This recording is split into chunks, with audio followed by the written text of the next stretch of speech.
100 questions about writing in 5 minutes or less. Let's get to it. Question 6. What is the process of coming up with book covers? So I'm traditionally published, and what tends to happen is once the book has gone to my editor and they've read it and they've sent me back some notes, they then drop me an email and say, what are your thoughts on the cover? What are your ideas? And what tends to happen is I will create a Pinterest board, and it could be really random things. It could be colours, it could be ideas, it could be character sketches, it could be other books where I can say, I like how they've done it like this, very simplistic, or I like the patterns, or I like the flow of the characters. Sometimes it could just be, I really like the text that they've got in this and the way they lay it out. So I send them a whole bunch of things, kind of throw 100 images at the screen, send it off to them, and then in a couple of months my editor will come back and say, right, we've been working with an artist, and here's a bunch of ideas, and they'll send me maybe half a dozen designs and say, do you have a preference? This is early days. Now, this isn't the final cover. It's not even a very detailed version. Usually it's something that they've taken images from other places and put them together to give you a rough guide. And then I tend to kind of indicate which are my preferences. I'll have a conversation with my editor about it. We pick our favourite, and then we go forward and develop that. And there'll be multiple versions and iterations. I've had on the Judas Blossom, they worked on the characters, they worked on the colours to get it very, very particular.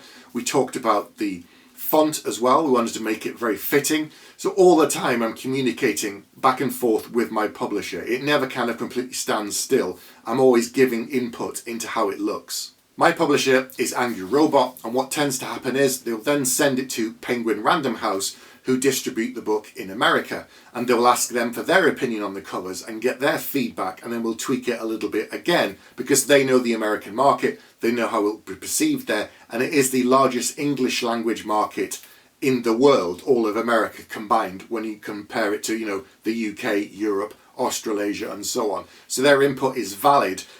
I know I always have a say. Nothing ever goes forward without me. If I'm strongly against something, I absolutely hate something, they would never take the book forward. I always have input into the process. And as an author, it's part of your right because it's your book. Staying in communication with your editor and your agent, who also has input onto my cover as well, is really helpful, it's useful, and I like being part of the process. And this is common for many of my friends. They all have these same conversations as a book cover is developed.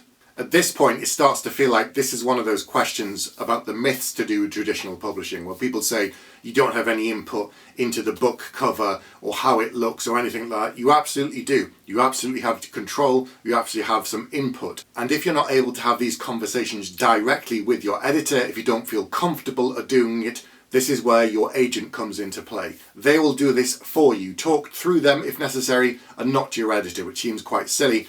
But if you're not comfortable with confrontation, then you can do it this way. You absolutely have input always on your book covers.